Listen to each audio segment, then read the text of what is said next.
அனைவருக்கும் தைத்திருநாள் நல்வாழ்த்துக்கள். என் பேர் கீதா, கீதா ராஜேந்திரன். என்னோடய வாழ்நாளில் என்னோடய 50 வயதுக்கு அப்புறம் சில புதிய உறவுகளை தேடி ஒரு சிறிய முயற்சி தான் இந்த யூடியூப் சேனல். நீங்கள் எல்லோரும் உங்கள் ஆதரவை இந்த சேனலுக்கு கண்டிப்பாக தெரிவிக்கணும்.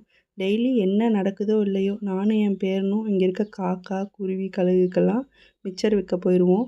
அதுக்கப்புறம் தான் எங்கள் நாளே தொடங்கும். எப்படி பார்க்குறான் பாருங்கள், இவன் தான் என் பேரன். நானும் அவனும் அப்படியே இந்த மொட்டை மாடியில் நின்று இந்த ஊரை ஒரு நோட்டம் மட்டும் கீழே வந்தால், நான் ஏற்கனவே பொங்கப்பானையில் விளக்கி வச்சுட்டேன்.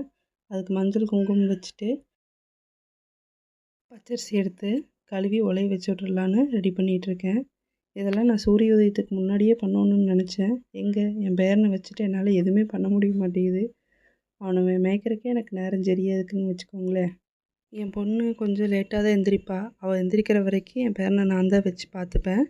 எப்படியும் சாமி கும்பிட்டு அடுப்பு பற்ற வச்சாச்சு.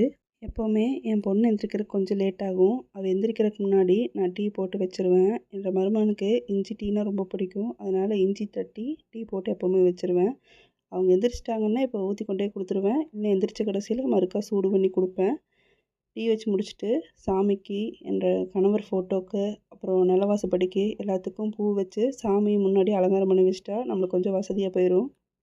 இதுக்கு நடுவில் இவனுக்கு வேறு என் பேரன் பண்ணுற குறும்பையே தாங்க முடியல. இதில் இவங்க 2 பேரும் சேர்ந்துட்டு என்னை பாடாப்படுத்துகிறானுங்க. எப்படியோ நல்லபடியாக பொங்கல் கிழக்கு பார்த்து பொங்கிருச்சு.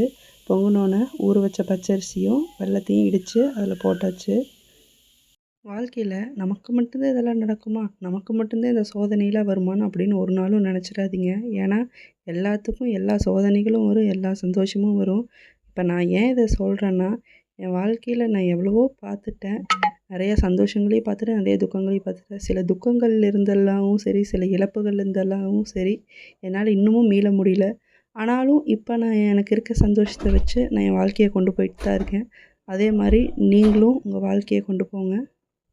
அதுக்குள்ளே என் பேரனுக்கு வேறு தூக்கம் வந்துருச்சு. அவனையும் அப்படியே ஆட்டி விட்டு பொங்கல் ரெடி ஆயிடுச்சு. பொங்கலை கொண்டு வந்து படைச்சிட்டு அதுக்கு மஞ்சள் கொம்பெல்லாம் கட்டி விட்டு நம்ம செஞ்ச பொங்கல், கரும்பு, ஸ்வீட்டு, பழம், வெத்தலை பாக்கு, பணம் எல்லாத்தையும் சாமிக்கு நான் படைச்சிட்டேன். ஏதோ என்னால் முடிஞ்சதை, எனக்கு தெரிஞ்சதை சாமிக்கு படைச்சி நான் சாமி கும்பிட்றேன். இதில் ஏதாவது குறைபாடுகள் இருந்தாலும் என்னை மன்னிச்சிடுங்க. எல்லாம் முடிச்சுட்டு நான் தீபம் ஏற்றிட்டேன். என் ரூமில் தனியாக ஒரு வெங்கடாச்சலபதி படமும் ஒரு குபேர மகாலட்சுமி படமும் நான் வச்சுருப்பேன். அதுக்கும் நான் எப்போவுமே தீபம் ஏற்றிட்டு பிரசாதமும் படைப்பேன். நம்ம பிரசாதம் படைக்கும்போது எல்லா சாமிக்கும் ஒரு டைம் காட்டிட்டு அப்புறம் கொண்டு போய் பொதுவாக சமர்ப்பணம் பண்ணிடுங்க.